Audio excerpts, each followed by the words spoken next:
These days, the term socialism often gets a bad rap from the people it would benefit the most, i.e., the working class. And when you look at how the argument has been framed in the mainstream media and intelligentsia, you can see why. On one side, you have the revolt of the ugly, representing socialism.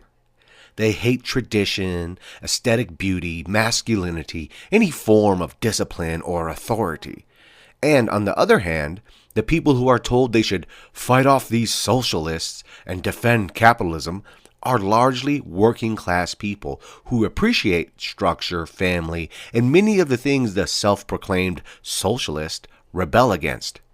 But the grand irony of it all is the socialism the working class people are told to hate is exactly the economic method that would benefit them the most. Meanwhile, the big capitalists that the left pretends to rebel against are in reality their sugar daddies, their most enthusiastic supporters.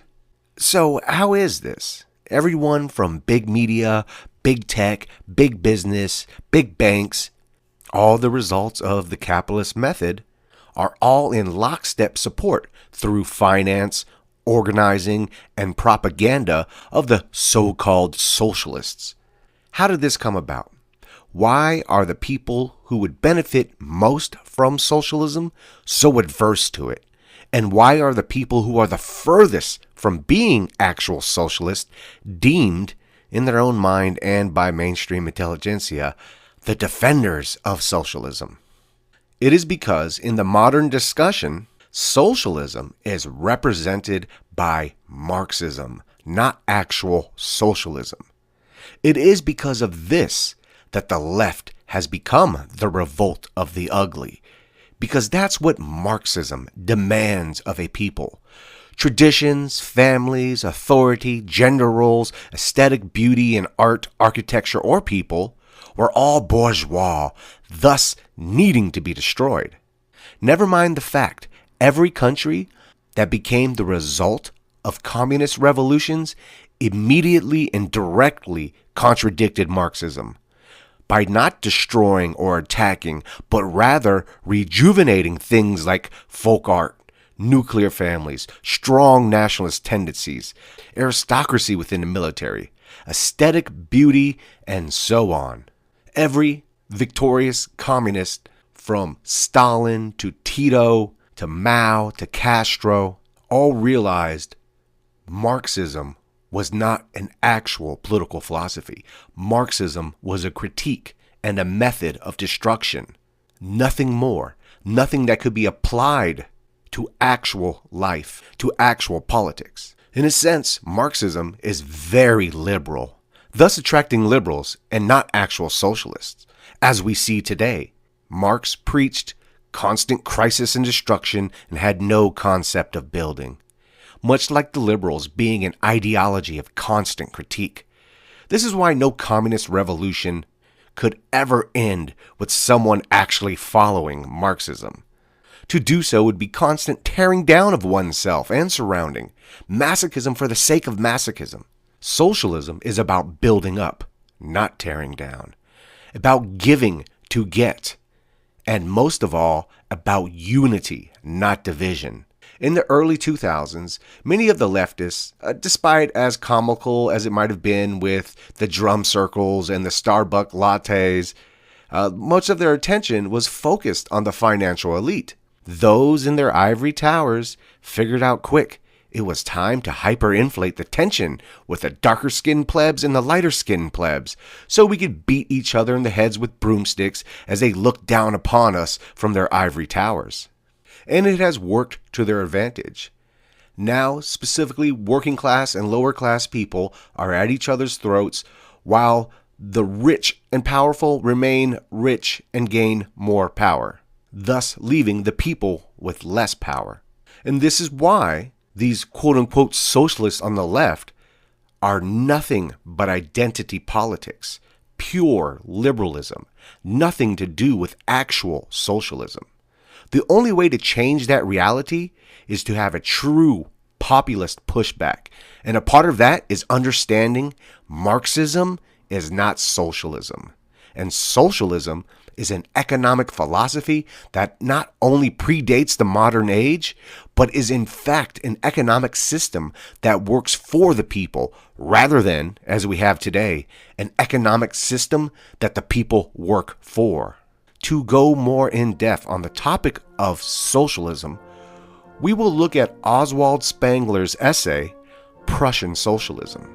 We pick up with Spengler expanding on the difference of the origins and promotion of socialism by his interpretation of a fundamental split in Western man during and after the era of Viking settlements in places like modern England and France. The organized colonization of the Slavic frontier involved Germans of all tribes, but the area was ruled by nobles from Lower Saxony. Thus, the Prussian people, by origin, is closely related to the English. It was the same Saxons, Frisians, and Angles who, as roving Viking bands, and often under Norman and Danish names, subdued the Celtic Britons.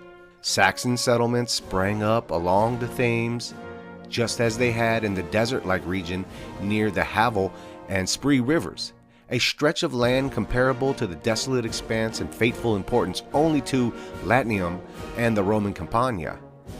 But the Viking spirit and the communal spirit of the Teutonic Knights gradually gave rise to two antithetical ethical imperatives. One side bore the Germanic idea actively within itself, while the other felt itself subject to it. Personal independence on one hand, and supra-personal community spirit on the other. Today we refer to these concepts as individualism and socialism. Virtues of the most exalted kind are summarized by these words. In the one case, personal responsibility, self-reliance, determination, and initiative. And in the other, loyalty, discipline, selflessness, and a sense of obligation. To be free and to serve. There is nothing more difficult, that is. A people whose spirit and being are capable of it, a nation that can truly serve and be free, deserves to take upon itself a great destiny. In their splendid isolation, the English have achieved on the basis of their ethical instinct a unity both internal and external, such as no other modern Western European people has attained. England has produced a unique form of respectable society, a class of ladies and gentlemen, joined together by a strong sense of common interest and by uniform patterns of thought, feeling, and behavior. Now, stick with this series as laying the foundation for the argument to be made here. Since 1750, this magnificent type of society has been the model for all of modern civilization, and in France first of all. The artistic fashion known as empire served as a background for this style of living. It was essentially a practical and restrained form of Rococo, and it imbued this society's whole environment with elegant and refined taste. In this connection, we think today particularly of the masters of the civilized portrait, Gainsborough and Reynolds. The English were united by a common feeling of success and good fortune, unlike the Prussians, who were moved by a sense of challenge and duty. We may think of the English as Olympians of the business world at the banquet table, or as Vikings returned from distant explorations, but not as knights on the field of battle. Next to noble parentage, wealth is the major condition for acceptance in the group. It is also the criterion for rank within the group's social structure. Wealth is the Englishman's prime virtue, his distinguishing mark, his goal and his ideal. Today, only England has what may be called social culture, although it does not possess any other, more philosophical form of culture. The English are a people of profound superficiality. We Germans, in the land of poet and thinkers, so often display merely a superficial profundity. There is not and cannot be a German or Prussian type of society like the English. A society made up of separate egos, lacking the unifying pathos of a common purpose and goal, always strikes us as somewhat ridiculous. In imitation of the English club and banquet, our German individualists and liberals have invented the Verein and the Festessen. These are his devices for the development of cultural solidarity. And the Verein is translated into usually a social or political organization or association, and the Festessen is a communal banquet or feast. The Prussian style of living, in contrast to all this, has produced a profound and vigorous rank consciousness, a feeling of unity based on an ethos of work, not leisure.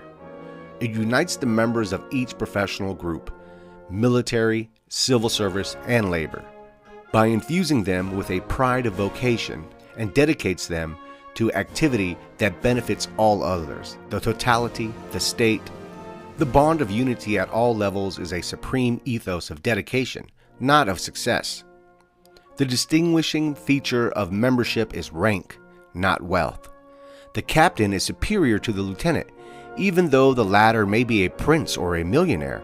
The French used the term bourgeoisie during their revolution to underscore the ideal of equality, but this corresponds neither to the English nor German sense of distance in social relations. A feeling for a distance is common in both Germanic peoples. We differ only in the origins of the feeling. When a German worker uses the word bourgeoisie, he means a person who, in his opinion, has merely obtained a certain social rank without performing any real work. It is the English ideal seen from the German perspective. England has its snobs, Germany its title seekers. The centuries-old feeling of group solidarity in both countries has brought forth a magnificent conformity of physical and mental attitudes. In the one case, a race of successful businessmen. In the other, a race of workers.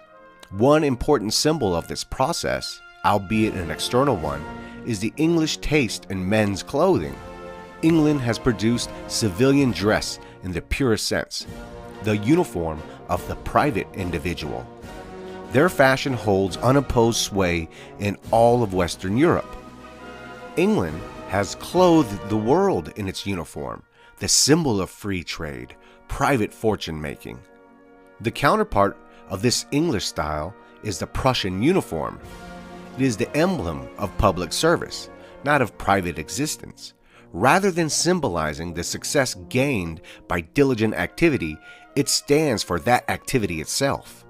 "I am the first servant of my state," said the Prussian king, whose father had made the wearing of uniforms a customary practice amongst the nobility.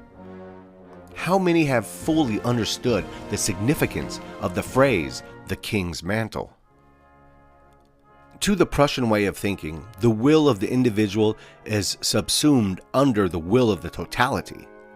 The officers' corps, the members of the civil service branches, August Bebel's army of workers, and ultimately the German Volk of 1813, 1870, and 1914 have all felt, willed, and acted as a suprapersonal unity. This is not just herd instinct. It is an expression of sublime strength and freedom, something which the outsider can never understand. Prussianism is exclusive. Even in its proletarian form, it rejects the workers of other countries together with their egotistic pseudo-socialism. Servility, snobbishness, these are the words for attitudes that are understood and despised only when they degenerate. The genuine Prussian despises no one, but he is himself feared. The English, indeed the whole world, will never understand that the Prussian ethic carries with it a profound inner independence. For people of sufficient mental capacity, a system of social obligations guarantees a supreme freedom of the inner life, which is not possible under a system of social privileges.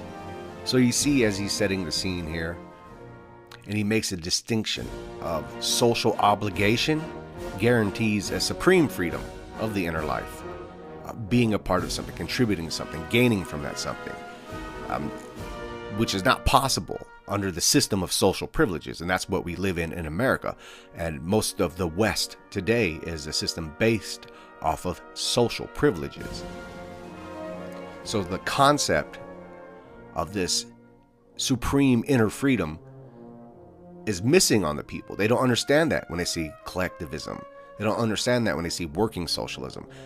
Hence why many of the quote-unquote Marxists or socialists today are very individual and identity-based, and everything is legitimately about identity politics to them. It's social privilege politics is all they're concerned about. Nothing about the working and functioning of a society together to give back to the state and to get from the state. Nothing of that concept, which is primal when you get down to it. It's hunters and gatherers. It was the organic socialism that people created amongst themselves, amongst their tribes. So it's hard for people to wrap their mind around that concept because they're just concerned with, once again, the social privileges. The Englishman pays for his practical freedom with the loss of the other kind of freedom. He is inwardly a slave, whether a Puritan, a rationalist, a sensualist, or a materialist. For 2 centuries now, he has been the inventor of all philosophies that do away with inner independence. Most recently, he has produced Darwinism, which makes man's entire psychic makeup dependent on material forces. The Englishman belongs to his society in the spiritual sense as well. His clothing is also an expression of his uniformed conscience. He cherishes his right to act as a private citizen. Yet for him, there exists no such thing as private thinking. His life is governed by a unified, theological-orientated philosophy of little real content, as fashionable as frock coat and gloves. The term herd instinct is appropriate here, if anywhere. The Prussian socialist ethic maintains that the chief aim of life is not happiness. Do your duty, it says, by doing your work. The English capitalist ethic says, get rich, and then you won't have to work anymore. There is doubtless something provocative about this latter motto. It is tempting. It appeals to very basic human instincts. The working masses of ambitious nations have understood it well. As late as the 19th century, it produced the Yankee type with his irresistible practical optimism. The other motto is forbidding. It is for the few who wish to inject it into the community and thus force it upon the masses. The first maxim is for a stateless country, for egoists and Viking types with the urge for constant personal combat, such as we find in English sportsmanship. It implies extreme independence of mind, the right to gain happiness at the expense of all others, as long as one's strength holds out. In other words, scientific Darwinism. The other, however, is an expression of the socialist idea in all its profundity, the will to power, the struggle for happiness, but for the happiness of the totality, not of the individual. In this sense, Frederick Wilhelm I, and not Marx, was the first conscious socialist. The universal socialist movement had its start with this exemplary personality. In the final phase of Western European culture, 2 great schools of philosophy were founded. The English school of egoism and sensualism around 1700, and the Prussian school of idealism around 1800. They express what these nations are as ethical, religious, political, and economic entities. Among all the peoples of Western Europe, these 2 are distinguished by a rigid social hierarchy. This is a sign of their drive for dynamic activity. It puts every individual in the precise location in which he is needed most. Such an ordering is the result of a wholly unconscious and involuntary conservation of energy. It is natural and proper to a particular people only. No other people, no man of genius, or ever so powerful will can possibly recreate it. It is an expression of the people's fundamental moral and ethical attitude. Centuries are required for the clarification and the realization of this special feeling for social structure. The Viking spirit and the spirit of medieval knights are apparent here also. The ethos of success and the ethos of duty. The English people is structured along the lines of wealth and poverty. The Prussian along the lines of command and obedience. The meaning of class distinctions is thus completely different in these two countries. In an association of independent private citizens, the lowest class is the group that has nothing. In a true state, the lowest class is the group that has nothing to say. In England, democracy means the possibility that everyone can get rich. In Prussia, it means that the existing ranks are open to everyone. Within the structure of Prussian society, the individual receives his place according to his ability, not according to the demands of tradition. Here, finally, we can grasp the profound ethical meaning of the slogans capitalism and socialism. They represent two systems of social stratification, one that is based on wealth and the uninhibited struggle for success, and the other that is founded on authority and legislation. The Englishman would never accept commands from someone poorer than himself, nor would the Prussian ever pay homage to wealth for its own sake. Unequal distribution of wealth is the typical English proletarian formula used repeatedly by Shaw. Talking about George Bernard Shaw. Though it sounds ridiculous to us, it is precisely appropriate to the ideal of living professed by the civilized Viking. With due respect to the magnificent flowering of his ideal in the Yankee type, we might speak of two forms of socialism existing in the Anglo-Saxon world and in Germany. Socialism for the billionaires and socialism for the civil servants. As an example for the first type, we can point to Andrew Carnegie, who first transformed a large amount of public funds into a private fortune, only to turn around and distribute it with sovereign gesture among public enterprises. His pronouncement, "Whoever dies poor dies in dishonor," implies a high regard for the will to power over the totality. George Bernard Shaw is today the prime exponent of capitalistic socialism, which still sees wealth and poverty as the controlling factors in the economic sphere. Poverty is the greatest of evils and the worst of crimes. He preaches against the cowardly masses that cling to the feeble prejudice that it is better to be good than rich. The workers should try to get rich. This was the policy of the English trade unions right from the beginning.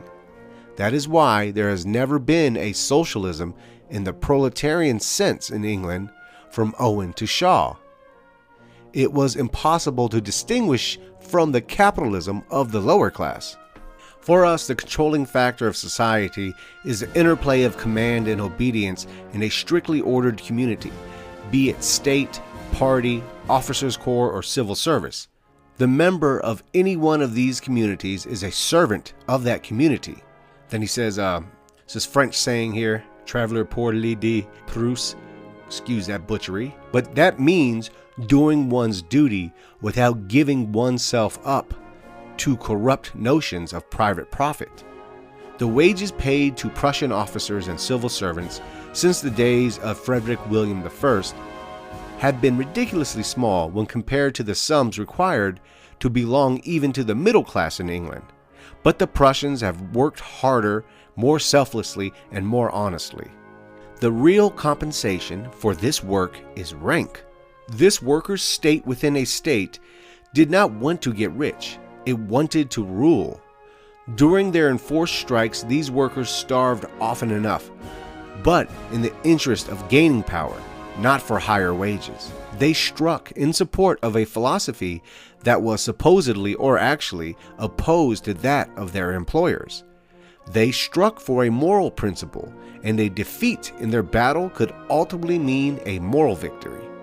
The same contrast prevails in the economic thought of both countries. Political economists have committed the fateful error of thinking solely in materialistic terms, instead of considering the multiplicity of economic insight in the world. They always speak in general terms of the economic stratification of man, of the modern age, and of the present. When using such language, the scientific discipline of political economies displays all the shortcomings of its English origins, for it had its start among modern Englishmen. With all their self-confidence and lack of psychological tact, it became their only philosophy. It corresponded to their sense of mercantile competition, success, and personal gain.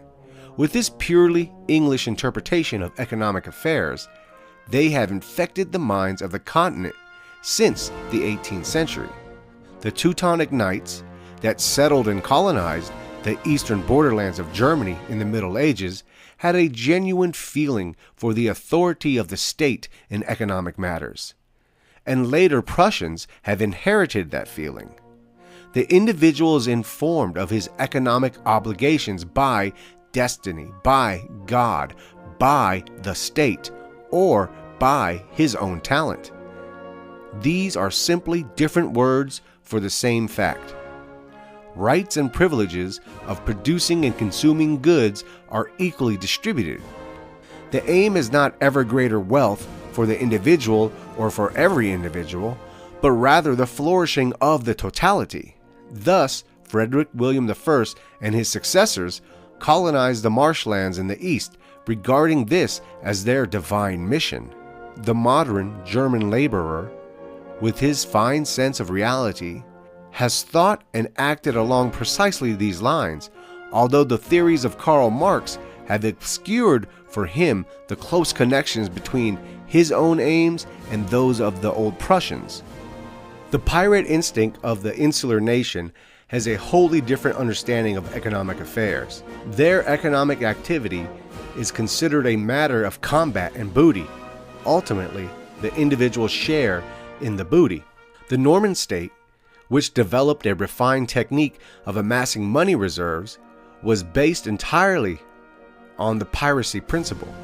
The feudal system was introduced as a magnificent and elegant means to that same piratical end. The barons exploited the land appointed to them and were in turn exploited by the duke. The goal of all was wealth. God bestowed it on the venturesome. The modern science of accounting had its start with these sedentary pirates. The words check, account, control, receipt, record, and the modern term for the English treasury, exchequer, originated in the accounting chambers of the Norman Duke Robert Lee de Bell, died 1035 AD.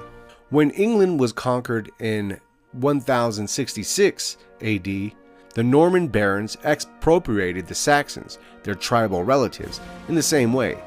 Their descendants have inherited their outlook. The same style is still apparent today in every English trade company and every American trust. Their aim is not to work steadily to rise the entire nation's standard of living. It is rather to produce private fortunes by the use of private capital, to overcome private competition, and to exploit the public through the use of advertising, price wars, artificial stimulation of the consumer, and strict control of the ratio of supply and demand. When the Englishman speaks of national wealth, he means the number of millionaires in the country. As Frederick Engels wrote, nothing is more foreign to the English mentality than solidarity. Even in sports and recreation, the Englishman sees a test of personal and especially physical superiority. He engages in sports for the sake of national and world records. He enjoys prize fighting, a sport that is closely related to his economic habits and is quite alien to the minds of the gymnasts in Germany.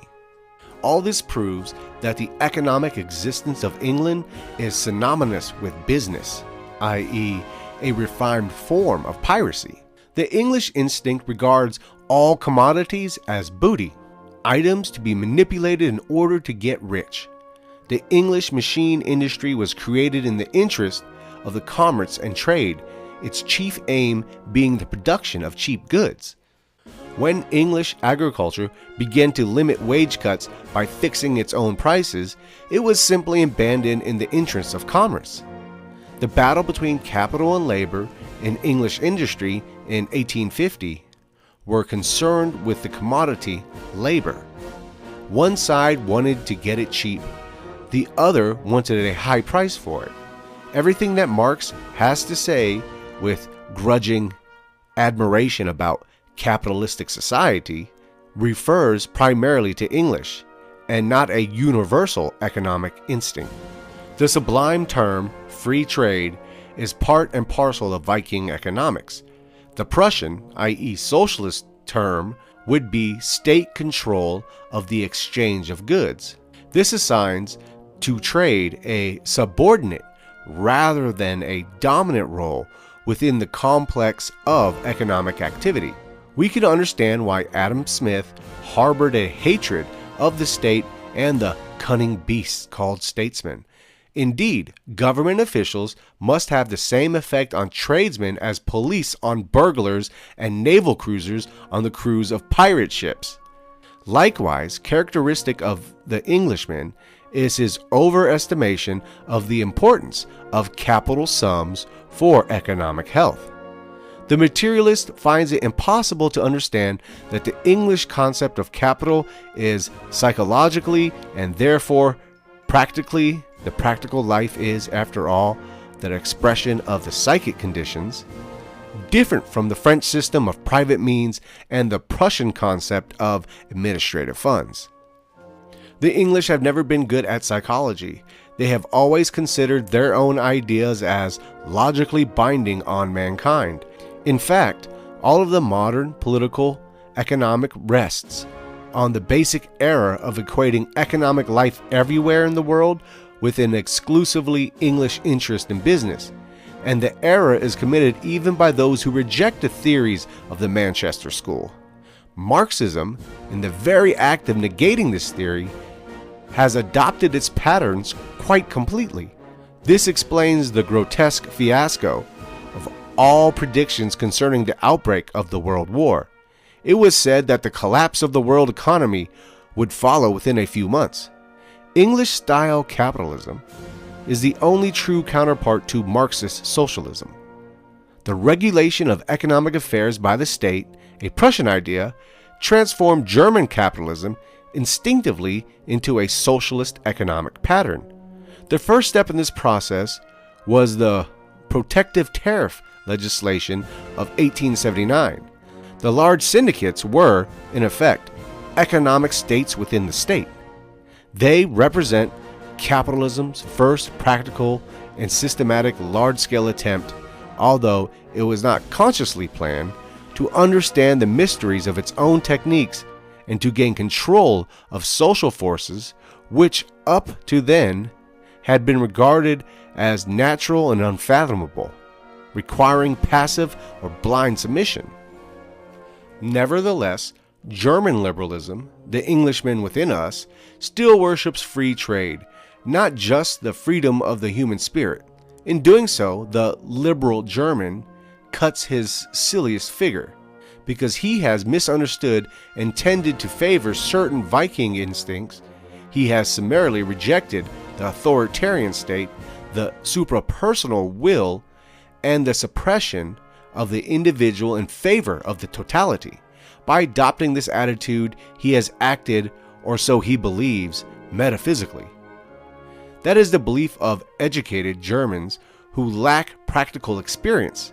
The professors, the poets and thinkers, all those who write profusely and never do anything. They cannot, of course, understand or morally accept the other form of liberalism, the pirate principle of free trade with its every man for himself philosophy. They simply have never grasped the connection between the abstract notion of the autonomous self and the practical application of this notion in the offices of the large industrial and commercial firms. Therefore, German stock market liberalism has hitched the German professor to its own wagon. it has sent him to the political meetings to talk and to be talked to. It has put him in the editor's chair, where with philosophical acumen he has turned out article after profound article, conveying to a gullible public, for whom the newspaper has long since replaced the Bible as a source of truth, political opinions that were commercially desirable to maintain.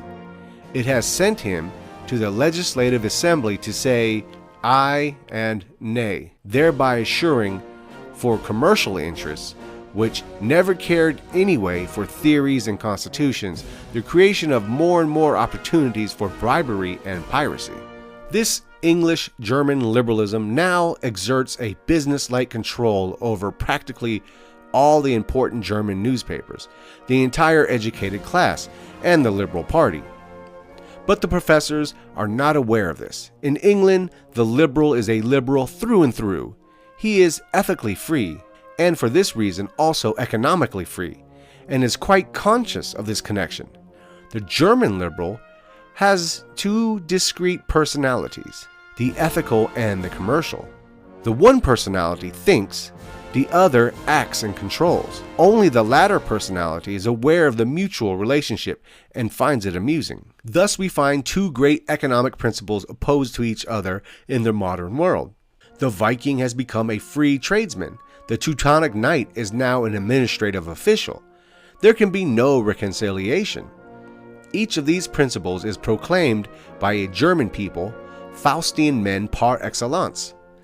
Neither can accept a restriction of its will, and neither can be satisfied until the whole world has succumbed to its particular idea. This being the case, war will be waged until one side gains final victory. And we still see this playing out today with the economic capitalist liberal countries still trying to take down what they call totalitarian societies that exist today. Is world economy to be worldwide exploitation or worldwide organization? Are the Caesars of the coming empire to be billionaires or universal administrators? Shall the population of the earth, so long as this empire of Faustian civilization holds together, be subjected to cartels and trusts, or to men such as those envisioned in the closing pages of Goethe's Faust, Part 2? Truly, the destiny of the world is at stake. Now, I'm not quite sure of what he is exactly referencing here as far as what part in Faust, but it could be towards the end. There's a war where people rise up against the king, and it says, Mephistopheles goes on and says, "At last the best got tired of all the madness. Men of ability rebelled and said, 'Let him be ruler who will establish order. The emperor can't and won't. So let's hold an election and have a new one. Give our land new life and guarantee each subject's safety. Thus, in a world that starts afresh, we shall let righteousness and peace be wed.'" So I'm not for sure, but I think that's what he is referencing. All right, we go on. Only three generally Faustian peoples possess the inner drive to create an economic system for the whole world. The knightly Spaniards made an attempt when they incorporated the New World into their empire. As true soldiers, they refrained from theorizing about their economic expansion, but by broadening geographical and political horizons, they prepared the way for a new kind of economic thought. The first country to formulate a theory about its economic activity was England, which created the notion of political economics to explain its own practice of universal exploitation. As businessmen, the English were clever enough to realize the power of the written word over the most book-conscious nation of all time, and they persuaded their nation that the interests of its pirates were those of the entire world. They succeeded in combining the notion of freedom with that of free trade. The third and last of these Faustian people, like the Spanish, a true military nation, lacked the practical shrewdness of the English. Prussia's accomplishment within its own economic sphere, received in theory, with the aid of the otherworldly German philosophy of idealism, the exalted title of socialism. But the true creators of Prussian economic life were not able to recognize their creations in this theoretical guise. Thus, there arose a bitter conflict between two unnecessarily hostile factions, one made up of theorists and another in charge of practice. We have now reached a stage where it is imperative for each of the sides to come to terms with the other and accept the task that faces both. Shall the world be ruled by capitalists or by socialists? This question cannot be decided by two countries in competition. It has become an eternal question for each and every country. As today, as the weapons used against foreign states are put aside, they will be raised again in civil war. Today, in every country, there is an English and a Prussian economic party. And I would argue, if you're looking under the dialects he is setting up here, third position is a Prussian economic party, is a Knights Templar as opposed to the roaming Viking type party, using Spengler's definitions, of course. And when the classes and factions are tired of warfare, individual master types will keep it up in the name of principle. Amid the great conflicts of the classical age between the Apollonian and Dionysian principles, the Peloponnesian War developed out of a war between Athens and Sparta into a contest between oligarchies and demos in all cities. The decisions reached at the battles of Philippi and Actium had to be fought over again in the time of the Gracchi, filling the Roman Forum with blood. In the Chinese world, with the corresponding war between the Xian and Zhou empires, between the philosophies of the Tao and Li. In Egypt, great mysteries of the same kind are concealed beneath the mystery of the Hyksos period and the hegemony of the Eastern barbarians. Were they summoned, or did they come because the Egyptians had been desperately exhausted by civil strife? Will the Western world assign the same role to the Russians? Our trivial peacemongers can have their talk about reconciliation among nations. They will never reconcile ideas. The Viking spirit and the spirit of the knights will fight it out to the finish, i.e. capitalism and socialism. Even though the world may emerge weary and broken from the bloodbath of this century. This brings us to the political aspects of the English-Prussian antithesis. Politics is the highest and most powerful dimension of all historical existence. World history is the history of states. The history of states is the history of wars. Ideas, when they pass for decisions, assume the form of political units, countries, peoples, or parties. They must be fought over not with words, but with weapons. Economic warfare becomes military warfare between countries or within countries. Religious associations such as Jewry and Islam, Huguenots and Mormons constitute themselves as countries when it becomes a matter of their continued existence or their success. Everything that proceeds from the innermost soul to become flesh or fleshly creation demands a sacrifice of flesh in return. Ideas that have become blood demand blood. War is the eternal pattern of the higher human existence, and countries exist for war's sake. They are signs of readiness for war. And even if a tired and blood-drained humanity desired to do away with war, like the citizens of the classical world during its final centuries, like the Indians and Chinese of today, it would merely exchange its role of war rager for that of the object about and with which others would wage war. Even if a Faustian universal harmony could be attained, masterful types on the order of late Roman, late Chinese, or late Egyptian Caesars would battle each other for this empire, for the possession of it, if its final form were capitalistic, or if the highest rank in it, if it should become socialistic. The idea that parties, above all English parties, are segments of the people at large is dilettantish nonsense. In reality, there can be no such thing as a popular government or government by the people, except in political units comprising a few villages. Only hopelessly liberal Germans still cling to this notion. In all places where English political systems have penetrated, the government actually lies in the hands of a very few men who, with dictatorial arbitrariness, exert their power within the party on the basis of their experience, their superior will, and their tactical skill. Question therefore arises concerning the relationship between people and party. What meaning can elections have in the modern Western nations? Who does the electing? And whom or what does he elect?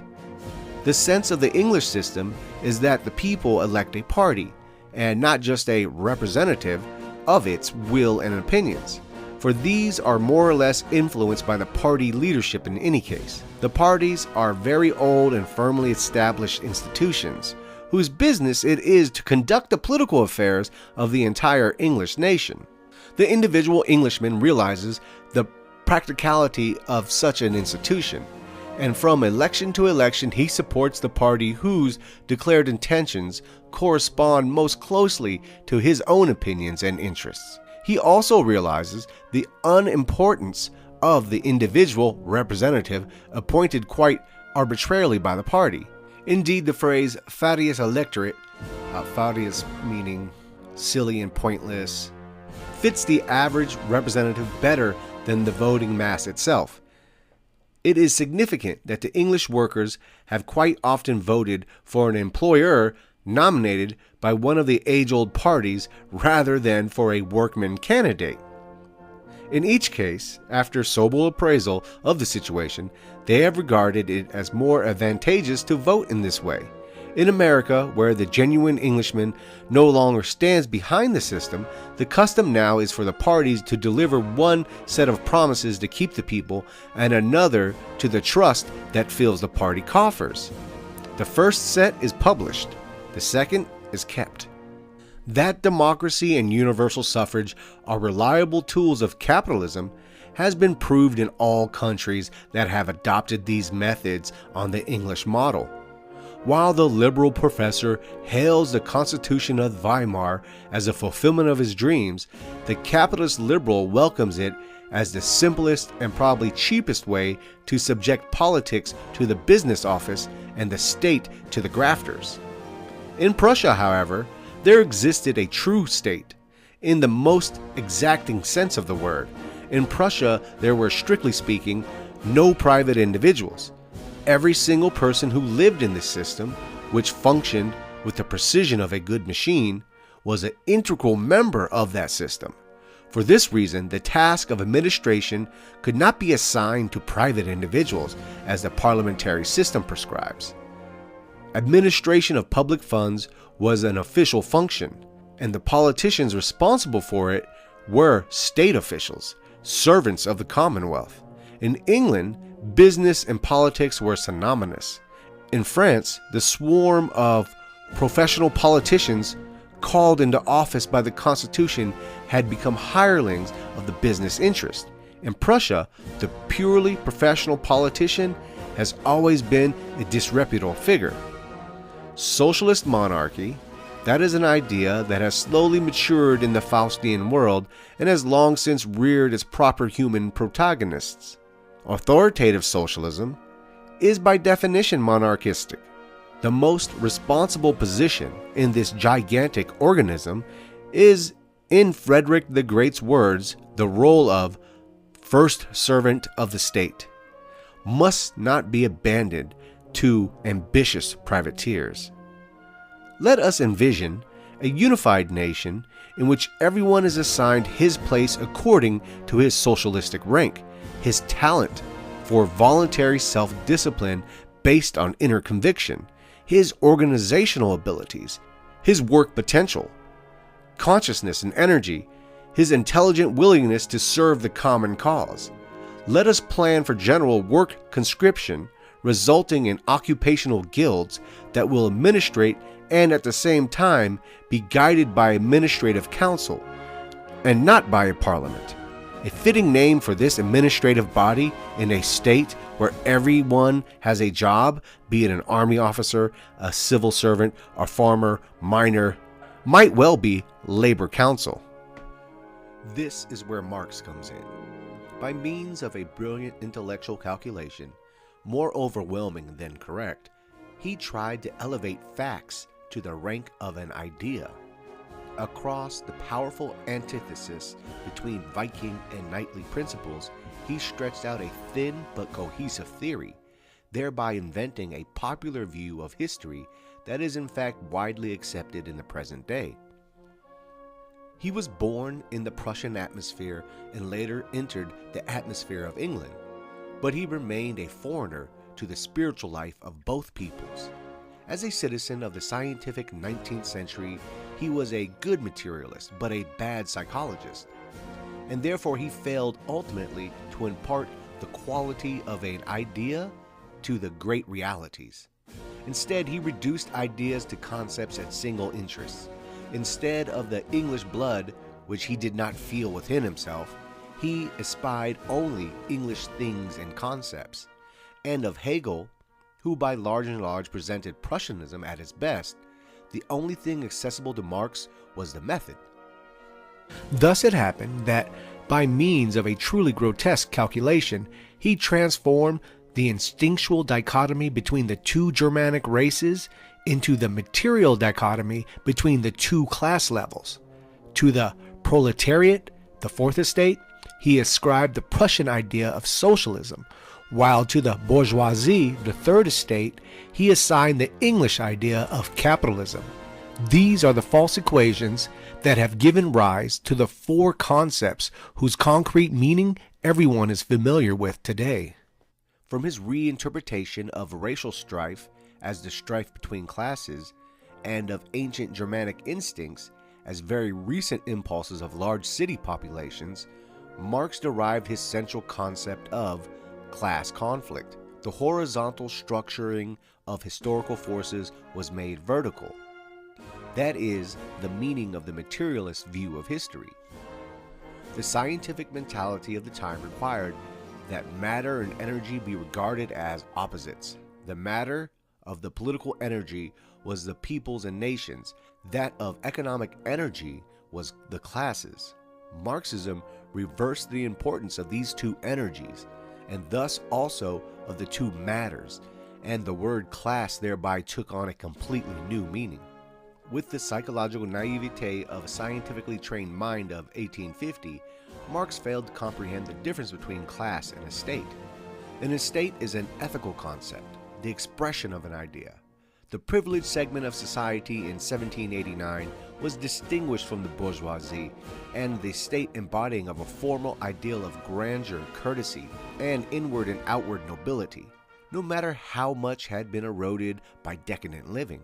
It was only after the bourgeoisie had contested the ethical superiority of the older aristocratic modes of behavior that it made an issue of social privileges.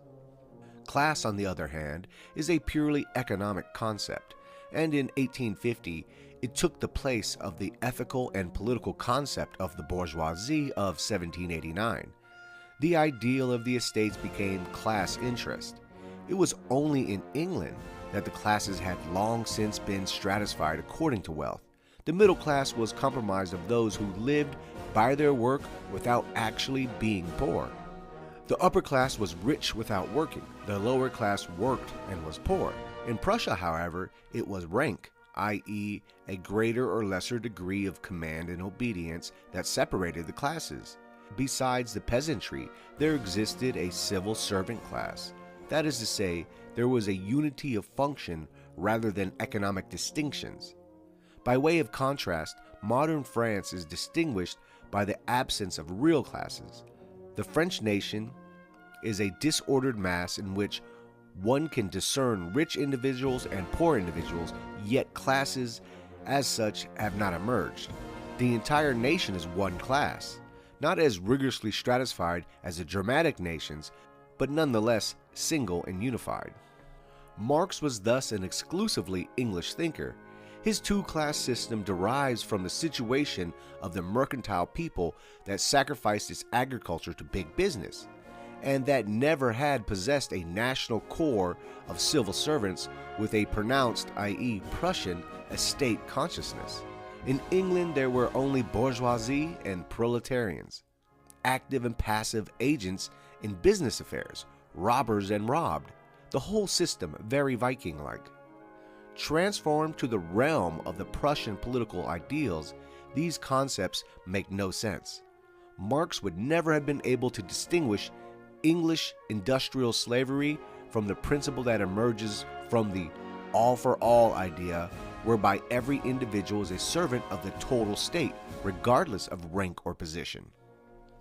He took a wholly external image of Prussianism, organization, discipline, cooperation, all things that are independent of any single class, a technical pattern, socialism, and handed it over to the laborers in the society of the English type as a weapon and a goal, exhorting them to be good Vikings and switch the roles of robbers and robbed to expropriate the expropriators. And he wrapped it all up in an egotistic program that he called for the sharing of the spoils after the victory. Marxian morality is likewise of English origin. Marxism reveals in every sentence that the thought proceeds from which it sprang were theological and not political. Its economic theory is the outgrowth of the fundamental moral attitude, and the materialistic view of history is simply the final chapter of a philosophy with roots in the English Revolution, whose biblical moods have remained dominant in English thought. This is why Marx's basic concepts are felt to be moral alternatives. The words socialism and capitalism are terms for the good and evil of the irreligious religion. The bourgeoisie is the devil, the wage earner is the angel of the new mythology. And one need only sample the vulgar paths of the Communist Manifesto to recognize behind the literary mask the Christianity of the independents. Social evolution is the will of God. The final goal in an earlier age was eternal salvation.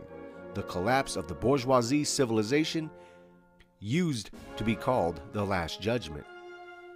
Marx succeeded in preaching contempt for work. Perhaps he did not realize this himself. Work, long, hard, tiring work, is for him a misfortune, an effortless gain, a blessing.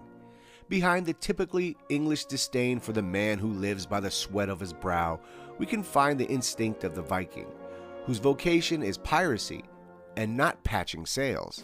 For this reason, the manual labor is more a slave in England than anywhere else. And his slavery is moral. He feels that his profession precludes his bearing the title of gentleman. The concepts of the bourgeoisie and the proletariat reflect the typically English preference for business rather than manual work. The former is a blessing, the latter a calamity. The one is noble, the other base. But with their hatred, the misfortunate ones say, business is the evil occupation, manual labor the good. But of course not over mental work. Just as the English intellectual was by choice either a Tory or a Whig, he had to choose between the two economic parties. Being a gentleman, he has naturally opted for big business.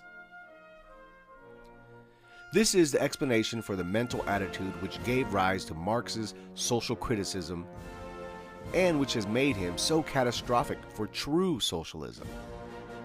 He knew the nature of work only from the English viewpoint, as a means of getting rich, as a means lacking in all moral depth. Only success and money, the visible and tangible signs of God's grace, were of ethical import. The Englishman has no inkling of the dignity of hard work. For him, work is a debasing thing, an ugly necessity. Pity the poor soul who has nothing but work, who owns nothing without more and more work, but who above all will never have wealth in the future. Had Marx understood the meaning of Prussian work, of activity for its own sake, the service in the name of the totality, for all together and not for oneself, duty that ennobles regardless of the kind of work performed. Had he been able to comprehend these things, his manifesto would probably never have been written. On the matter, he was aided by his Jewish instinct, which he himself characterized in his essay on the Jewish question. The curse of physical labor pronounced in the beginning of Genesis, the prohibition against defiling the Sabbath by work. These things made him receptive to the Old Testament pathos of the English sensibility, his hatred of those who do not need to work. The socialism of Fichte would accuse such people of sloth. It would brand them as irresponsible, dispensable shrinkers and parasites. But Marxian instinct envies them. They are too well off, and therefore they should be revolted against. Marx has inculcated his proletariat with a contempt for work. His fanatical disciplines wish to destroy all culture in order to decrease the amount of indispensable work. Martin Luther praised the simplest manual activity as pleasing to God. Goethe wrote of the demands of the day. Yet Marx dreamed of the proletarian Phaeton who would own everything without any effort. That is, after all, the meaning of the expropriation of the blessed. And as far as English instinct is concerned, he was right. What an Englishman calls bliss, business success that saves physical work and makes one a gentleman, is good for all Englishmen. For us, it is obscene. It smacks of mobs and snobs. Marx became an Englishman on one other score as well. In his mind, the state does not exist. He thought statelessly in terms of society. Like parliamentary practice in England, his economic world functions as a two-party system with nothing above the parties. Within his scheme, there can be only combat and no arbitration, only defeat or victory, only the dictatorship of one of the two parties. The Communist Manifesto calls for a dictatorship of the good proletarian party over the evil capitalist party. Marx saw no alternatives. The Prussian socialist state exists between this good and evil. It is the whole people, and in the face of its absolute authority, the two Marxian parties are simply parties, minorities that serve the general weal. From a strictly technical viewpoint, socialism is a principle of public service. In the final analysis, every worker has the status not of businessman, but of public servant, as does every employer. There are public servants of industry, commerce, traffic, and the military. This system was realized in the grandest style in Egyptian culture, and again, though quite differently, in China. It represents the inner form of Western political civilization, and it already became manifest in the Gothic cities with their professional guilds and corporations. Pointing out the big difference between true socialism and Marxism is what Spengler is doing here, as far as socialism is a sense of duty, and Marxism is built around jealousy and contempt for desiring more materialism. So, two completely different mentalities. And thus why no functioning communist state has ever been Marxian. A symbolic expression of the system was the Gothic cathedral, in which every element was a necessary part of the dynamic whole. Marx was unable to comprehend this. His imagination and creative talent extended only so far as to convert a society of private businessmen into a society of private workers. As a critic, he was first-rate. As a creator, he was impotent. And I think that's what attracts people to Marxism, is the critiques of capitalism. But don't worry, there is a third position for those who really want to critique capitalism but build something truly grand. This is provided by his constant retreat from the question of how he imagined the form of government would take in his gigantic universal mechanism, and by his dilettantish praise of the partisan council system of 1871, which originated under extraordinary conditions of a besieged city but was powerless anyways. One cannot learn how to create by reading Marx. Either one is creative or one is not. The social democracy of the 19th century produced but one grand style creative personality, a politician who didn't write but who knew how to govern. August Bebel, who was a German advocate for socialism, chairman of the Social Democratic Party during the mid to late 1800s. He was definitely not the most intellectual member of his party, but he was its one and only organizer. A true ruler needs talents other than intellect in the literary sense. Napoleon did not tolerate any book writers in his entourage. The economic Darwinism of the Englishman, together with the Marxian two-class system, led to the adoption of the natural weapon to be used in a war between the real merchants and the merchandising laborers, the strike. By means of the strike, the commodity work is withheld from the buyer. By means of the opponent's strike, the lockout, the commodity money is withheld from the buyer. A reserve army of workers secures the market for the buyers of money, while a reserve army of employers, labor shortage, does the same for the buyers of work. The strike is the most unsocialistic aspect of Marxism. It is a classical sign of its origin in the businessman's philosophy that Marx adhered to by instinct and habit. In the true state, work is not a commodity but a duty towards the common interest. And there is no graduation. This is Prussian-style democratization of ethical values among the various kinds of work. The judge and the scholar perform work just as the miner and the lathe operator. In our German Revolution, it was English thinking that planned for the worker to expropriate the rest of the people by squeezing as much money as possible out of the least amount of work and by lauding his commodity above all others. One of the preconditions of a strike is that the people exist only as parties, not a state. Another Marxist, that is to say English, idea is the open negotiation for wage increases and the unilateral determination of wage scales following success of the proletarian party. The Prussian way of doing things is for the state to determine wages, impartially, for each kind of work, planning the scales carefully according to the total economic situation at any given time, in the interest of all the people, and not of any one profession. That is the principle of salary scales for civil servants, made to apply to all occupations. It includes a prohibition of the strike, for it regards this as a private commercial device, inimical to state interests. The power to set wage scales is removed from both employer and employee, and becomes a privilege of a general economic council, thus ensuring that each party will operate within the same firm boundaries as they have had to in other areas of management and work practice. And this is much how the Italian fascists dealt with strike and everything else.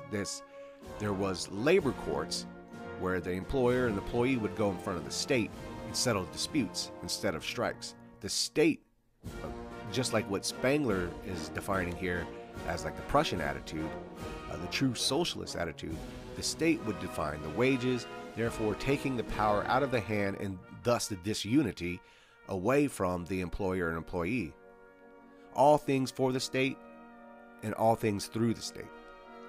We now know what is at stake, not just German destiny, but the destiny of all civilization. The critical question, not only for Germany, but for all of the world, but it must be answered for all the world and Germany, is this: in the future, shall business rule the state or the state rule business? And today, obviously, business rules the state. As far as this momentous question is concerned, Prussianism and socialism are one and the same. Up to now, we have not realized this, and even today, it is not yet clear. The teaching of Marx, together with class egoism, are guilty of causing both the socialist labor force and the conservative element to misunderstand each other, and thus also to misunderstand socialism, where we are at today. But now it is unmistakable that they both have identical goals. Prussianism and socialism stand together in opposition to our inner England, against a set of attitudes that has crippled and spiritually debilitated our entire people. The danger is very great. Woe to those who hold back at this hour because of selfishness or ignorance. They will ruin others and themselves. Solidarity will mean the fulfillment of the Hohenzollern idea and at the same time the redemption of labor. Hohenzollern, it's the dynasty that stemmed the Frederick family or the Wilhelm family and many other princes and royalty throughout Prussia. The Hohenzollern idea at the same time, the redemption of labor. There is salvation either for conservatives and workers together or for neither. Labor must rid itself of its Marxist illusions. Marx is dead. As a form of existence, socialism is just beginning. As a special movement within the German proletariat, socialism is finished. For the worker, there is either Prussian socialism or nothing. The meaning of socialism is that life is dominated not by the contrast of rich and poor, but by rank as determined by achievement and ability. That is our kind of freedom. Freedom from the economic capriciousness of the individual. My fervent hope is that no one will remain hidden who was born with the ability to command, and that no one is given the responsibility for commanding who lacks the inborn talent for doing so. Socialism means ability, not desire. Not the quality of intentions, but the quality of accomplishments is decisive. I turn to our youth. I call upon all who have marrow in their bones and blood in their veins. Train yourselves. Become men. We need no more ideologists, no more chatter about Bildung and cosmopolitanism and Germany's intellectual mission. We need hardness. We need courageous skepticism. We need a class of socialistic master types. Once again, socialism means power. Power and more power. Thoughts and schemes are nothing without power. The path to power has already been mapped. The valuable elements of German labor, in union with the best representatives of the old Prussian state idea, both groups determined to build a strictly socialist state, to democratize our nation in the Prussian manner. Both forged in a unit by the same sense of duty, by the awareness of a great obligation, by the will to obey in order to rule, to die in order to win, by the strength to make immense sacrifices in order to accomplish what we were born for, what we are, what could not be without us. We are socialist. Let us hope that it will not have been in vain. What a powerful way to end that essay. So yes, actual socialism is about being a contributing member of the community, not an intellectual that sniffs their own farts and offers nothing outside of criticism. Actual socialism is earning your spot through merit, not social privileges because of what you were born, be it rich, black, gay, or any other identity politic. In actual socialism, the state gives back to those who work, not welfare handouts to those who don't. Actual socialism strengthens the unity of the people, not seeking ways to keep the people divided. Actual socialism leads to tangible and communal growth and advancement, not mindless consumerism. Actual socialism is a friend to the working class, not to the bourgeois college kids or the inner city hooligans who today cry the name of socialism while they really mean Marxism. So death to capitalism, death to Marxism, long live the third position.